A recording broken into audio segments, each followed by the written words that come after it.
जैसा कि मैंने आपको बताया था, हमारी बॉडी में 5 सेंस ऑर्गन्स होते हैं। जैसे आईज हैं, ईयर है, नोज है, स्किन है। ये हमें एक्सटर्नल इन्वायरमेंट से कनेक्ट करते हैं। आई हमारी विजुअल प्रोसेसिंग करती है, जो कि हमारे ऑसिपिटल लोब से कनेक्टेड है। आई से जो नर्व ऑसिपिटल लोब को कनेक्ट करती है, हम उसको ऑप्टिक नर्व कहते हैं। ठीक है। और ऐसे ही हमारा ईयर से ऑडिटरी नर्व टेम्पोरल लोब से कनेक्टेड होती है। टेम्पोरल लोब कहाँ होता है? हमारे लेफ्ट और राइट साइड में, जो ईयर के ऊपर का बोन होता है, वहां पर ऑडिटरी प्रोसेसिंग होती है। ठीक है। तो हमारे क्रेनियम से 12 नर्व्स निकलती हैं, जो कि डिफरेंट डिफरेंट बॉडी पार्ट्स में डिस्ट्रीब्यूटेड हैं। तो इसमें से एक है आपकी ऑल्फैक्टरी नर्व, जो कि नोज को सप्लाई होती है। और नोज से हमें स्मेलिंग सेंस मिलता है। हम चीज़ों को सूंघ पाते हैं और उसको आइडेंटिफाई कर पाते हैं। ठीक है। तो हमारा टंग, हमारी आई, ईयर, नोज, स्किन, ये हमारे बॉडी के सेंस ऑर्गन्स हैं। ठीक है। हमने प्रीवियस लेक्चर में स्किन के बारे में पढ़ा था। आज हम ईयर के बारे में देखेंगे। ठीक है। तो ईयर हमारा एनवायरनमेंट में जो साउंड वेव्स होती हैं, उसको रिसीव करता है। ठीक है। और हियरिंग पॉसिबल होती है ईयर की वजह से। तो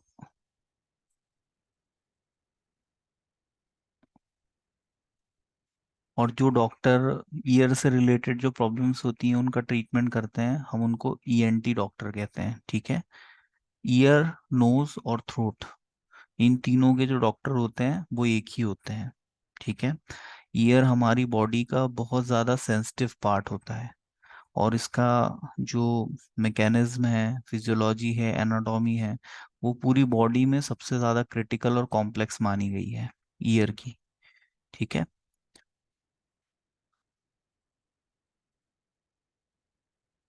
अब आप यहाँ पर देखिए, ये वाला जो ईयर का आउटर पार्ट होता है, इसको हम पिन्ना कहते हैं। ठीक है।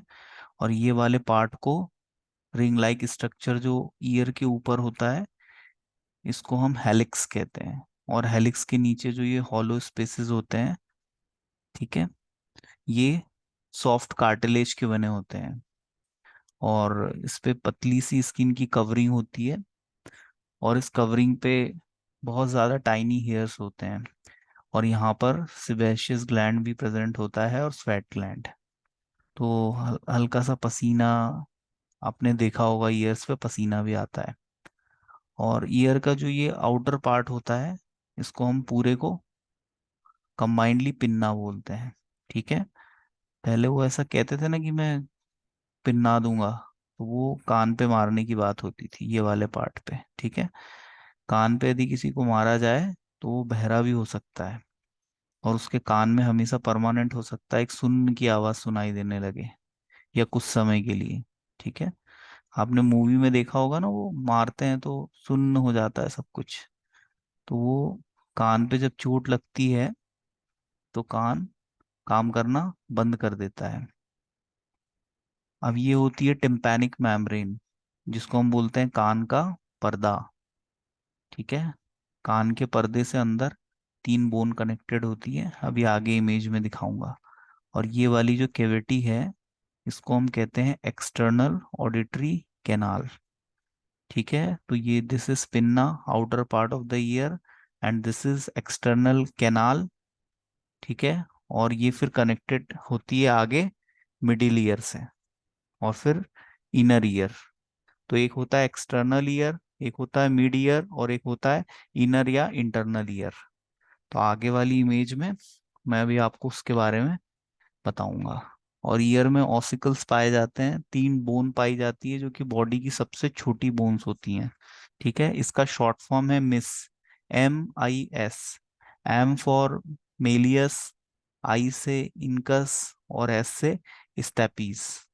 ये 3 बोन हमारी बॉडी की सबसे छोटी बोन होती है। और ये तीनों बोन में से भी जो सबसे छोटी होती है, वो होती है स्टेपीज। ठीक है। और जो मेलियस होती है, वो हैमर शेप की होती है। जो इनकस होती है, घोड़े का जो टाप होता है ना, हील, जो नीचे लोहे का एक रिंग घोड़े को पहनाया जाता है, उसके शेप की होती है। ठीक है।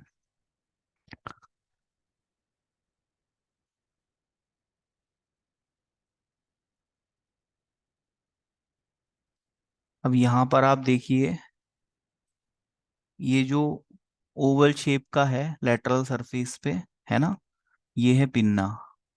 ठीक है। और ऑरिकिल में क्या होता है, ये इलास्टिक कार्टिलेज का बना होता है। ये जो पिन्ना होता है ये सॉफ्ट सा होता है, फ्लेक्सिबल होता है ना। आप इसको ऐसा हिलाओगे, मोड़ोगे तो मुड़ जाएगा, क्योंकि इसमें सॉफ्ट कार्टिलेज प्रेजेंट रहते हैं। और ये जो हेलिक्स पार्ट है, इसके अंदर जो ये आपको हॉलो स्पेस दिख रहा है, इसको हम लोब्यूल्स कहते हैं। और ये लोब्यूल्स की क्लीनिंग करना काफी जरूरी होता है। कान की सफाई होना बहुत जरूरी है, साल में एक बार। लेकिन इसके नाम पे कभी कुछ लोग कान में हाइड्रोजन परऑक्साइड और कुछ भी डालते रहते हैं, ऐसा कभी भी नहीं करना चाहिए। लहसुन का तेल डालते हैं, वो इसलिए सही नहीं है क्योंकि कान बहुत ज़्यादा सेंसिटिव होता है ना। तो डॉक्टर से क्लीनिंग करवा लेनी चाहिए, ईएनटी डॉक्टर से। अदरवाइज कान में कुछ भी नहीं डालना चाहिए। कान और आँख बहुत सेंसिटिव पार्ट होते हैं बॉडी के, और आँख से भी ज़्यादा सेंसिटिव होता है कान। ठीक है।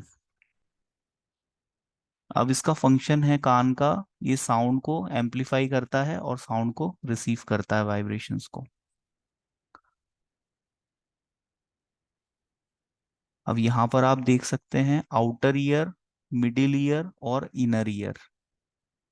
तो यहाँ ये जो मिडिल ईयर है, इसी में ये तीनों बोन प्रेजेंट रहती है, मेलियस, इनकस और स्टेपीज। और ये जो मिडिल ईयर की जहाँ से शुरुआत होती है, मिडिल ईयर और इनर ईयर को जो सेपरेट करती है, उसको हम टेम्पेनिक मेम्ब्रेन कहते हैं, कान का पर्दा। और कान के पर्दे से डायरेक्टली कनेक्टेड होती है मेलियस, और मेलियस से कनेक्टेड होती है इनकस, और इनकस से कनेक्टेड होती है स्टेपीज। ठीक है। और ये कॉक्लिया नर्व जो है, इसी को हम ऑडिटरी नर्व भी कहते हैं। ये कॉक्लिया ऑर्गन से कनेक्टेड रहती है। ये जो आपको राउंड शेप रिंग दिख रही है, ये कॉक्लियर रिंग कहलाती है। ठीक है। और यहाँ से फिर जो नर्व कैरी करती है ऑडिटरी लोब को, वो ऑडिटरी प्रोसेसिंग करती है, जिसकी वजह से हमें सुनाई देता है। और ये जो कान का पर्दा है, इसमें जो वाइब्रेशन होता है, बाहर से जो साउंड आता है, उसका वाइब्रेशन यहाँ पर होता है, और वो वाइब्रेशन को ये बोन ट्रांसफर करती है कॉक्लिया में, कॉक्लिया ऑर्गन में। और फिर यहाँ से कॉक्लिया नर्व उसको फर्दर प्रोसेस करती है। और यहाँ पर बोन भी पाई जाती है, जो कि कैविटी का फॉर्मेशन करती है, ईयर कैविटी का। इसको हम मैस्टॉइड प्रोसेस कहते हैं। ठीक है। ये मैस्टॉइड प्रोसेस है, ये बोन की एक कैविटी होती है। और कान में किस टाइप का टिश्यू पाया जाता है? कान में क्यूबॉइडल इपिथेलियल टिश्यू पाया जाता है। ठीक है। जब मैंने आपको टिश्यू के टाइप पढ़ाए थे, तभी बताया होगा, है ना, स्ट्रेटिफाइड और सीलिएटेड, काफी टाइप्स होते हैं। तो कान में ये वाला टिश्यू पाया जाता है इस कैविटी में। और इसमें एक ग्लैंड भी पाई जाती है, जिसको हम कॉरिमिनस ग्लैंड कहते हैं, है ना, कैरिमिनस ग्लैंड कहते हैं। ये वैक्स सिक्रीट करती है। आपने देखा होगा कान में एक मतलब बिटर सा वैक्स सिक्रीट होता है, जो कि कान की जो ये कैनाल है, इसकी इंटरनल सरफेस पे चिपका होता है। और ये अंदर किसी भी मतलब पैथोजन को इंटर नहीं करने देता। तो इससे कान का जो आंतरिक हिस्सा है वो सुरक्षित रहता है। और यदि कान में कभी कोई पैथोजन चला जाए, कुछ लोग स्विमिंग करते हैं, तो स्विमिंग में क्या होता है, कान में कभी कभी पानी ज्यादा अंदर तक चला जाता है, जिस वजह से पानी यदि गंदा होगा तो कान में इन्फेक्शन हो सकता है। तो ईयर पेन जैसी सिचुएशन। और यहाँ पर कान में एक फ्लूइड रहता है अंदर। ठीक है। ये कॉक्लिया ऑर्गन में, जिसको हम बोलते हैं ओटाइटिस मीडिया। और कान सुनने के साथ साथ एक और इम्पॉर्टेंट फंक्शन परफॉर्म करता है, वो है बैलेंस बनाना। हम जो सीधे चलते हैं, सीधे खड़े रहते हैं, हमारा एक सेंस होता है ना, हमारी बॉडी यदि ज्यादा ही लेफ्ट साइड की तरफ झुकेगी तो हम संभलने लगते हैं, है ना। तो वो जो संभलना है, वो इस फ्लूट की वजह से होता है।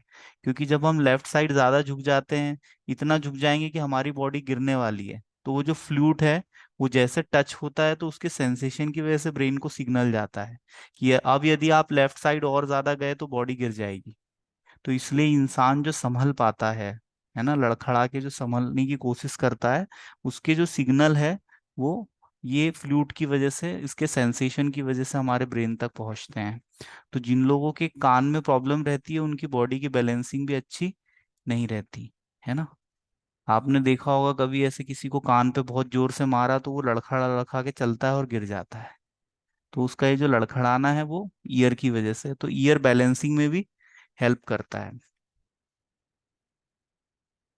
तो ये है आपके ईयर का स्ट्रक्चर। और ईयर हमारे इधर अंदर की तरफ हमारे नोज और हमारे माउथ से भी कनेक्टेड होता है।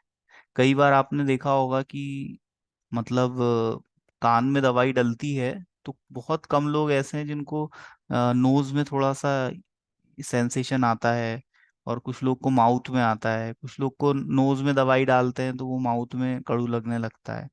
तो ये इनका सबका कनेक्शन होता है, ये आगे चल के नेजोफेरिंग से कनेक्टेड रहता है। ठीक है। तो ईयर के थ्री पार्ट्स होते हैं, आउटर, मिडिल और इनर।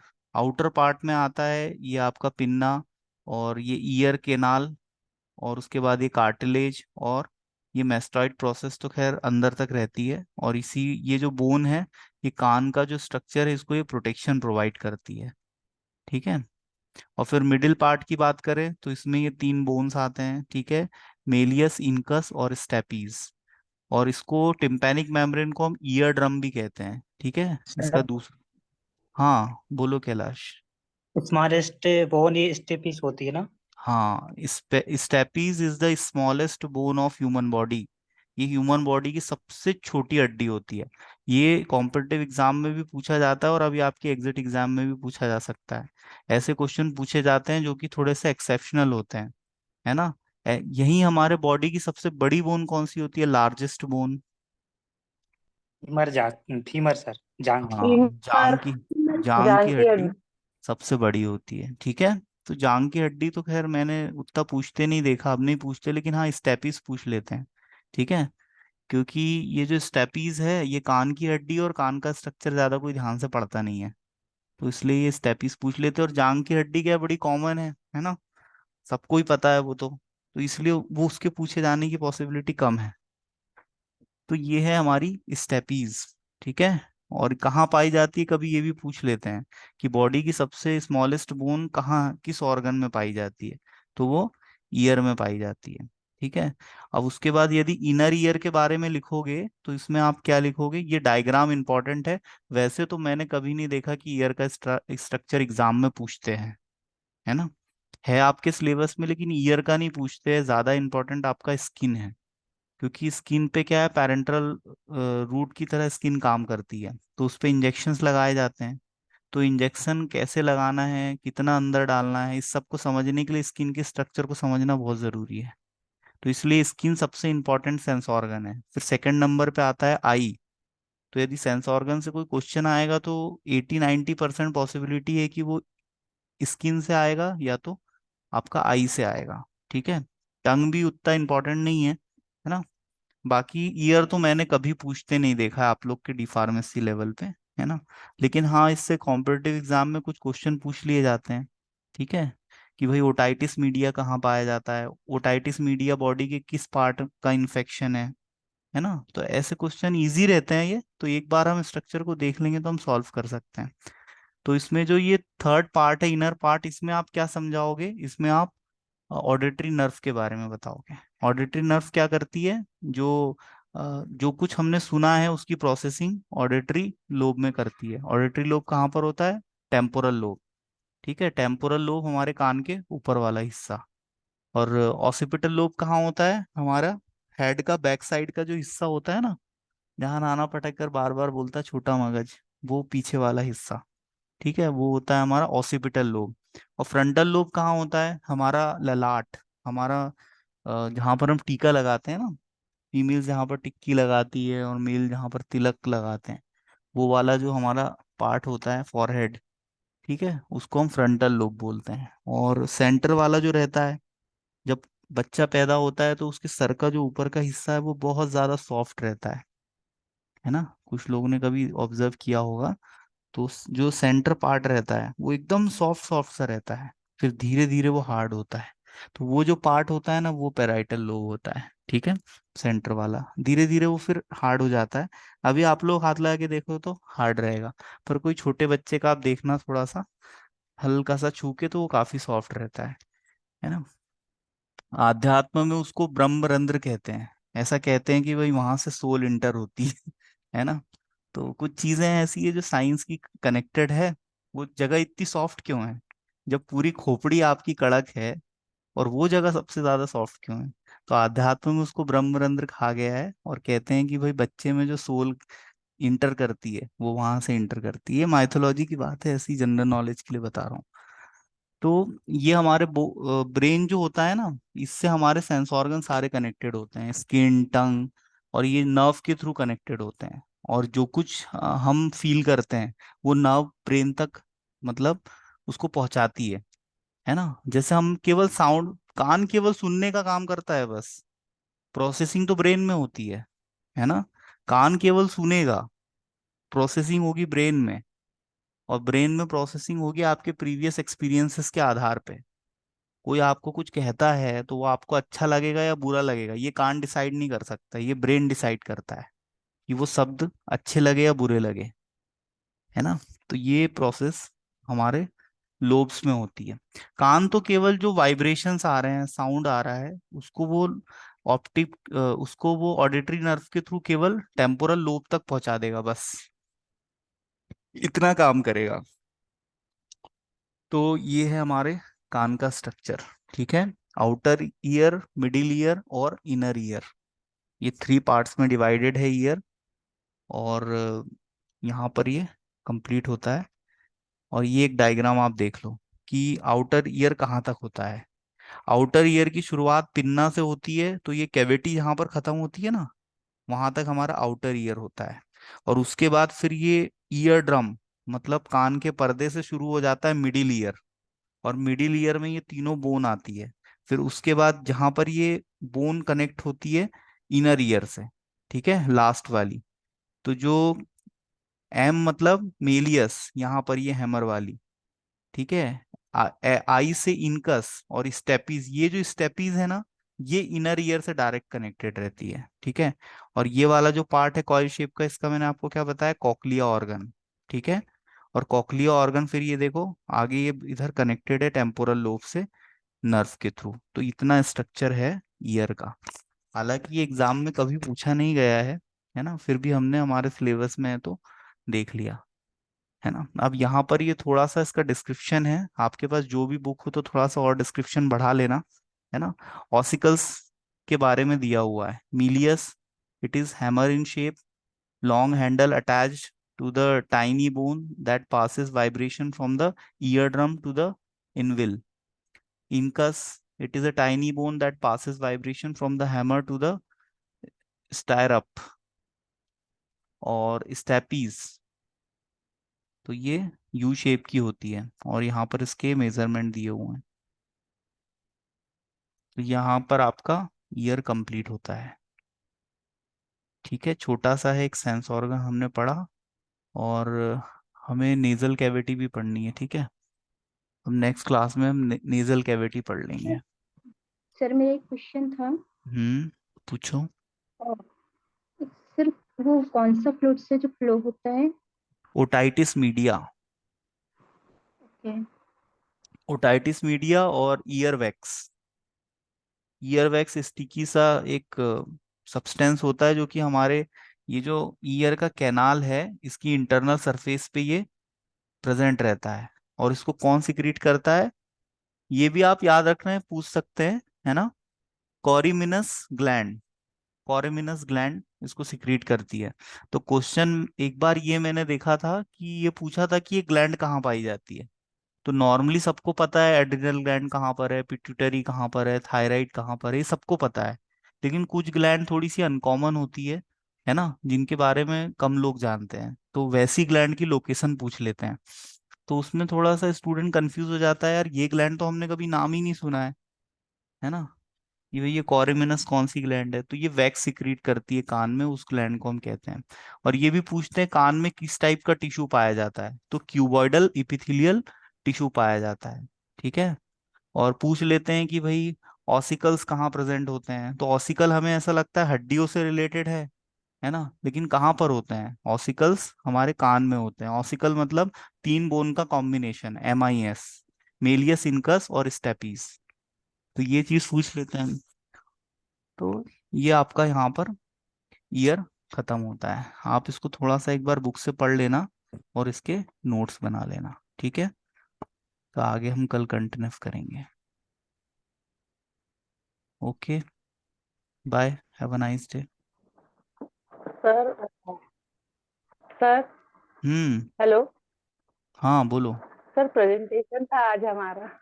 आज आपका प्रेजेंटेशन है? भारतीय तो आप स्क्रीन शेयर करोगे तो मैं जी आपको सर। होस्ट बनाऊं क्या? सर नोट्स बने हुए हैं, इसलिए हम कैसे करेंगे, नहीं इसलिए नहीं तो बोल रहे थे एक कि मिनट, ऐसे ही देना। आप एक काम करो, मैं आपके नोट्स स्क्रीन शेयर कर देता हूँ, ठीक है। आपने मुझे व्हाट्सएप यस किए सर। थे शायद, है ना? जी सर। एक मिनट, है ना, मैं आपके नोट्स शेयर कर लेता हूँ। तो आप वहां से समझा दीजिएगा, ठीक है ना? ठीक है। Yes sir. Yes sir. बस, हाँ तो मुझे थोड़ा सा 2 मिनट का समय दो आप।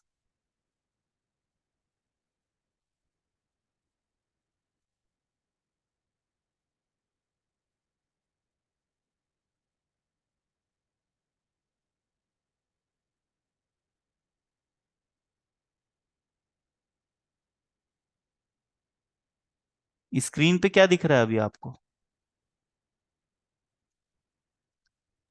सर कुछ नहीं दिखा। अभी स्क्रीन नहीं दिख रही है आपको? अच्छा ठीक है, 1 मिनट।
ये नोट्स दिख रहे हैं क्या आप लोगों को? भारती ने बनाए हैं ये विजिबल है आपको? अच्छा। तो ये कहाँ से शुरू हुए हैं भारती? यहाँ से है ना सर भारती? इंट्रोडक्शन। यही है ना, फ्रंट पेज यही है। हाँ, तो शुरू कर सर सकते हैं। ये नहीं है फ्रंट, डाइजेस्टिव अच्छा, सिस्टम का इंट्रोडक्शन है सबसे पहले। एक मिनट एक मिनट। ये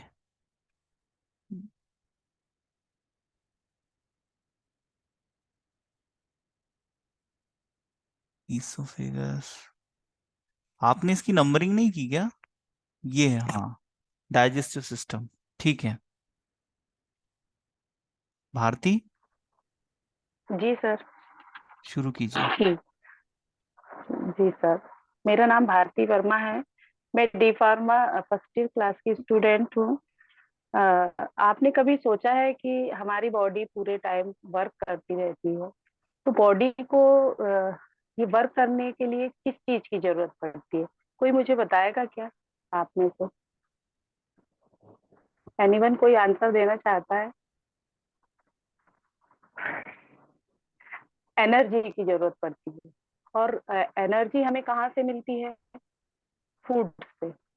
और इसी प्रकार फूड और एनर्जी की जो प्रोसेस है वो डाइजेस्टिव सिस्टम से ही होती है। तो आइए हम पढ़ेंगे digestive system.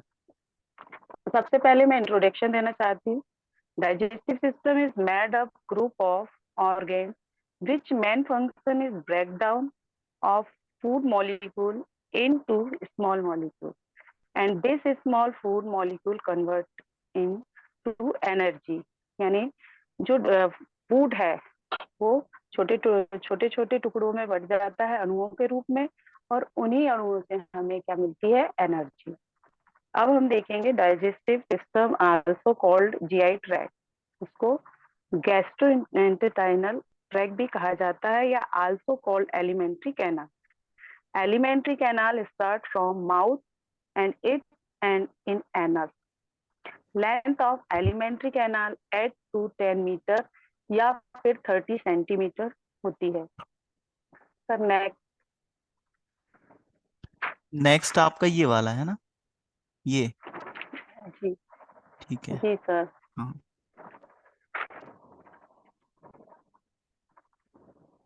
Ji sir. Activity of digestive system. Digestive system की एक्टिविटी 5 स्टेप्स में कंप्लीट होती है। जो फर्स्ट है इंजेशन। इंजेशन वो प्रोसेस है जिसमें taking and food in mouth, mouth में हम फूड को लेते हैं। और सेकंड स्टेप है propulsion. In this step food in in move to the stomach. इस स्टेप में क्या होता है? फूड मूव होकर स्टमक में जाता है। फिर थर्ड स्टेप है हमारी डाइजेशन। डाइजेशन 2 टाइप में ब्रेक डाउन होता है इसमें। एक मैकेनिकल ब्रेक डाउन होता है और एक केमिकल ब्रेक डाउन। तो मैकेनिकल जो ब्रेक डाउन है, in this step food is break down by mouth और टीथ। माउथ में टीथ के द्वारा भोजन को ब्रेक डाउन किया जाता है। Chemical breakdown. In this step, large food molecule is break down into small molecules by using different enzymes. Chemical जो ब्रेकडाउन होता है उसमें फूड मॉलिक्यूल जो रहते हैं ब्रेक डाउन होते हैं इनटू स्मॉल मॉलिक्यूल्स में, और कुछ डिफरेंट एंजाइम के यूज से। फिर फोर्थ है absorption. In this step important digestive molecule is observed by intestine. इस स्टेप में जो डाइजेशन के द्वारा कुछ मॉलिक्यूल्स जो हैं ऑब्जर्व हो जाते हैं आंतों के द्वारा। फोर्थ है elimination. In this step undigested food is removed from the body by large intestine. इस स्टेप में जो अनडाइजेस्टेड फूड होते हैं वो रिमूव आउट हो जाते हैं बॉडी बॉडी से लार्ज इंटेस्टाइन के बाद रेक्टम और एनस द्वारा। अब हम देखेंगे sir next organs of digestive system. Next करना सर। जी sir. Organs of digestive system जो है उसमें 2 टाइप के ऑर्गेन्स, डाइजेस्टिव ऑर्गेन्स हैं। फर्स्ट है हमारा प्राइमरी डाइजेस्टिव ऑर्गेन्स, सेकेंड है accessory organs. First primary digestive organs जो होते हैं वो जो this is special type of organs which is directly involve in digestion, जो कि पूरी तरीके से इसमें डाइजेशन में इन्वॉल्व रहते हैं।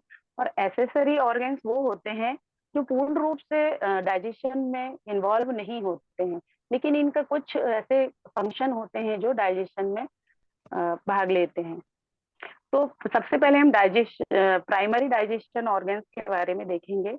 Mouth, also called oral cavity और बकल कैविटी। माउथ को ओरल कैविटी भी बोलते हैं, बकल कैविटी भी बोलते हैं। It is oval shaped cavity is present inside of stool, जो कि ओवल शेप में रहता है।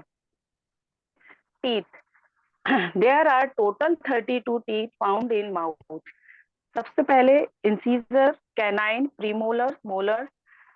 इंसीजर जो है 8 होते हैं, कैनाइन्स जो है 4 होते हैं, और प्रीमोलर जो होते हैं वो 8 होते हैं, और मोलर जो होते हैं 12 होते हैं। फिर हम देखेंगे टंग। Tongue has voluntary muscles.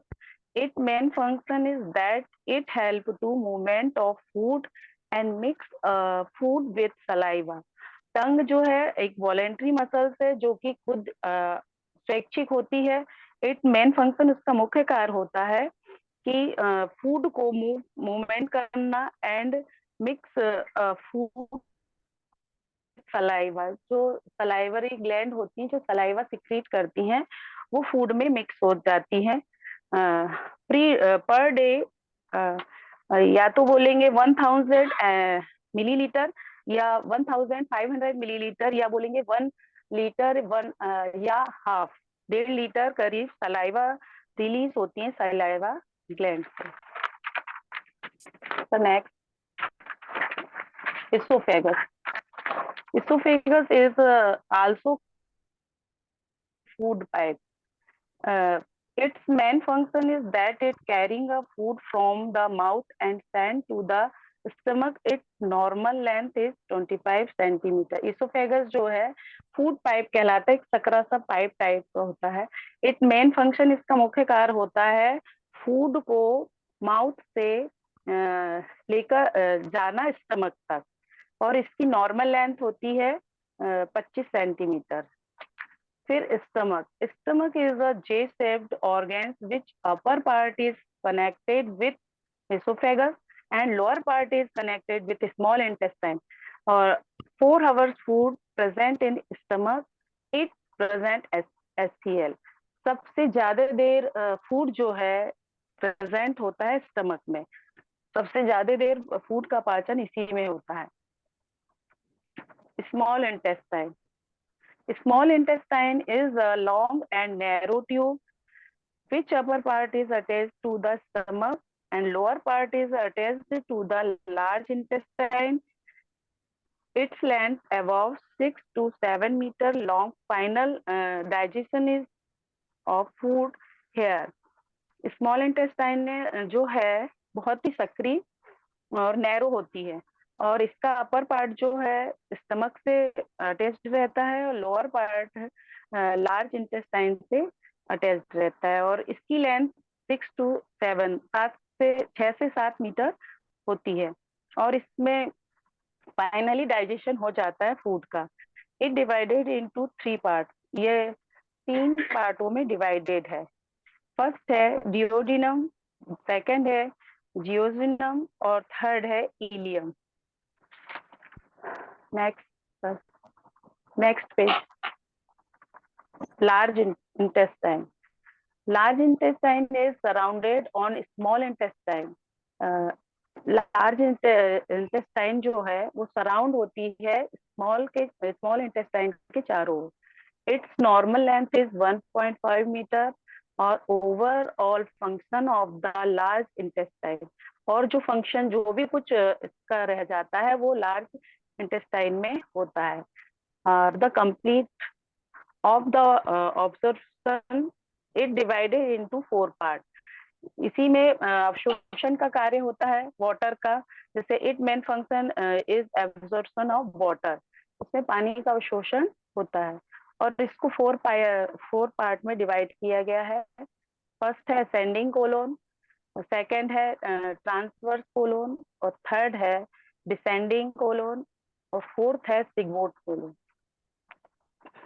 फिर sir rectum, it is a temporary waste store where feces is stored before elimination from body। Rectum में जो वेस्ट स्टोर जो रहता है, जो feces के रूप में आ जाता है, वो रेक्टम में आ जाता है। और इसके बाद रेक्टम से एनस में जो लास्ट ऑर्गेन्स होता है डाइजेस्टिव सिस्टम का, through which feces exit the body, और एनस के द्वारा वह थ्रो हो जाता है बाहर। एसेसरी ऑर्गन, उसमें आएगा liver, largest gland of the body, its weight approx 15 kg। ये बॉडी का जो लार्जेस्ट ग्लैंड होती है, इट प्रोडक्ट विलाई, जो कि ग्रीनिश येलो से कलर में होती है, और डाइजेस्टिव जूस सिक्रीट होता है, which help is digestion of fat. ये फैट का डाइजेशन करने में हेल्प करते हैं।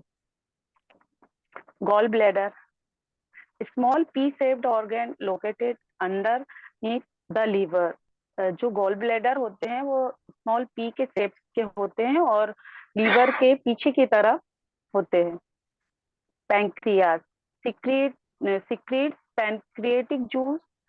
पैंक्रियाज जो होते हैं सिक्रीट करते हैं पैनक्रिएटिक जूस, जो कि पैनक्रिएटिक एमाइलेज, जो कि कार्बोहाइड्रेट का डाइजेशन करने में मदद करते हैं। टाइपसिन, प्रोटीन का डाइजेशन करने में, और लाइपेज जो है फैट्स का डाइजेशन करने में हेल्प करते हैं। Salivary gland, it secrete saliva which contains digestive enzyme. Salivary gland जो होती है वो सलाइवा सिक्रीट करती हैं। There are 3 pairs of salivary gland, 3 pairs में होती है। फर्स्ट है parotid gland, submandibular gland, sublingual gland. इसमें पैरोटाइड ग्लैंड जो है सबसे बड़ी ग्लैंड होती है सलाइवरी ग्लैंड की, और फिर उसके बाद सबमेंड्यूल, फिर sublingual. Saliva mix chew food is called bolus. जब फूड माउथ में रहता है तो दांतों के द्वारा और जीभ के द्वारा मूवमेंट मिलता है, और उसके बाद सलाइवा मिक्स हो जाती है, तो वो जो फूड का जो रूप हो जाता है वो बोलस होता है। सर डायग्राम है सब लास्ट में सर। ये है आपका डायग्राम, ठीक है। जी जी सर। इस डायग्राम को इसमें एक्सप्लेन कर दीजिए। जी सर। सर जैसे हमने फूड को माउथ में लिया, फिर उसके बाद फूड दांतों द्वारा छोटे छोटे टुकड़ों में किया जाता है, और जो जी टंग है वो उसको मिक्स कर वो मूव करती है, और सलाइवरी ग्लैंड जो है वो अपने सलाइवा को सिक्रीट करती है, तो वो उससे लुब्रिकेंट हो जाता है, और वो मिक्स हो जाता है, बोलस के रूप में हो जाता है। फिर उसके बाद वह आगे जाता है, तो फेरिंग्स उसको इसोफेगस की ओर आगे बढ़ाता है, और इसोफेगस का कार्य भी यही होता है कि वह फूड को फेरिंग से लेकर स्टमक तक लेकर आता है। फिर उसके बाद स्टमक में आता है फूड। 4 आवर्स फूड स्टमक में रहता है, जहां पर एचसीएल प्रेजेंट होता है, और यहाँ इसका फूड का पाचन होता है। इसके बाद फूड स्मॉल इंटेस्टाइन में आता है, जहाँ पर इसके 3 पार्ट होते हैं, डिओडिनम, और तीनों पार्ट में उसका पाचन होता है। सबसे इसमें ऑब्जॉर्प्शन हो जाता है फूड का, और फिर उसके बाद जो भोजन है जाता है बड़ी आंत में। बड़ी आंत से जाकर इसमें जो भी, जैसे वाटर का एब्जॉर्प्शन नहीं हो पाता है, तो इसमें बड़ी आंत में वाटर का एब्जॉर्प्शन हो जाता है। बढ़ियात में जो भाग है, सबसे पहले असेंडिंग कोलोन, जो कि अपना यहाँ से खड़ा वाला भाग है, वो असेंडिंग है। फिर ट्रांसवर्स कोलोन, जो कि स्टमक और उसके वहां से है। फिर स्टमक के नीचे से नीचे आता है तो डिसेंडिंग कोलोन हो जाता है। जो थोड़ा बचा हुआ भाग रहता है इसका, वो सिगमोइड कोलोन कहलाता है। इसके बाद रेक्टम होता है। रेक्टम में जो अनडाइजेस्ट फूड या वेस्ट फूड रहता है, जिसको जो कि हमें काइल के रूप में मिल जाता है। जब पेट में जो भोजन रहता है, सबसे पहले बोलस रहता है, फिर उसके बाद स्टमक में आता है तो काइम हो जाता है। और जब रेक्टम में आ जाता है, जो कि अनडाइजेस्टिव रहता है, वो काइल हो जाता है। काइल के बाद फिर एनस में आ जाता है, और एनस के बाद वो बॉडी से बाहर हो जाता है। जी सर, इतना ही है। ओके, वेरी गुड भारती, आपका प्रेजेंटेशन बहुत बढ़िया था। आपने काफी कलरफुल प्रेजेंटेशन बनाया, स्टेशनरी गई, इतने सारे पेन आपने यूज किए हैं। रियली आपका प्रेजेंटेशन बहुत ज़्यादा अट्रैक्टिव है। पीपीटी में तो सारा काम कंप्यूटर से हो जाता है, लेकिन सब कुछ आपने मैनुअली किया, तो मैं इसको बहुत अप्रिशिएट करूंगा। और आपका जो इंट्रोडक्शन पार्ट है वो मुझे बहुत अच्छा लगा। आपने बहुत अच्छी शुरुआत की, है ना। आपको 9 मार्क्स में देता हूँ आउट ऑफ 10। ठीक है, बहुत अच्छा प्रेजेंटेशन है थैंक यू। आपका, आपके नोट्स भी बहुत अच्छे हैं। और मैं चाहूंगा कि सभी स्टूडेंट इस तरह से मैनुअली नोट्स बनाएं अपने। ठीक है, ऐसे कलर पेन का आप लोग यूज करें, है ना। और सभी सब्जेक्ट के आप ऐसे सुंदर सुंदर नोट्स बनाएं, ताकि एग्जाम टाइम पे आप पढ़ने बैठे तो आपको अच्छा लगना चाहिए। जब आप उस पेज को देखें तो आपको पढ़ने में मजा आना चाहिए, है ना। और आपकी खुद की हैंड राइटिंग है तो आप तो उसके साथ कंफर्टेबल हुई, है ना। तो भारती, आप भी इस तरह से नोट्स बनाइए सभी सब्जेक्ट के, शॉर्ट एंड स्वीट। ठीक है, अभी देखो आपने जी चार सर पांच पेज जी। में डाइजेस्टिव सिस्टम पूरा खत्म कर दिया, है ना। ऐसे आप पूरे एनाटॉमी फिजियोलॉजी के नोट्स बनाइए तो एग्जाम टाइम पे आपका रिवीजन बहुत जल्दी हो जाएगा, और आपको लिखने से भी याद होगा, है ना। तो आपने बहुत अच्छा काम किया है। ठीक है, ओके। जी सर, थैंक यू सर। आपने ऐसे और भी नोट्स बनाए हैं क्या एचएपी के? नहीं, केवल प्रेजेंटेशन के लिए नहीं बनाए हैं? सर, 1-2 और बनाए हैं, लेकिन ये प्रेजेंटेशन के लिए ज़्यादा अच्छा बना लिया अच्छा, था। ज्यादा अच्छा बना लिया था, है ना। अच्छा, आप ऐसे है ना 10 सिस्टम के नोट्स बना लीजिएगा, शॉर्ट एंड स्वीट, तो एग्जाम टाइम पे आपको काफी हेल्प मिल जाएगी, है ना। मिल जाएगी कि नहीं? थोड़ी यस सर। मेहनत लगती है, यस सर। लेकिन जी मेहनत सर। तो इंसान की रंग लाती है एक ना एक दिन। वेरी गुड भारती, बहुत यस बढ़िया। सर। ठीक है, हाँ, इससे और बहुत कोई? डर लग रहा था कि कैसे देंगे। नहीं भारती, आपने बहुत अच्छा प्रेजेंटेशन दिया, है ना, आपने कॉन्फिडेंस के साथ बोला। और मुझे तो आपका प्रेजेंटेशन ओवरऑल बहुत बढ़िया लगा। ठीक है, और कोई कल कोई देना चाहेगा प्रेजेंटेशन? कैलाश का तो हो गया है, और आरती ने भी दे दिया है, और कोई? भारती का हो गया है, पूनम का हो गया है,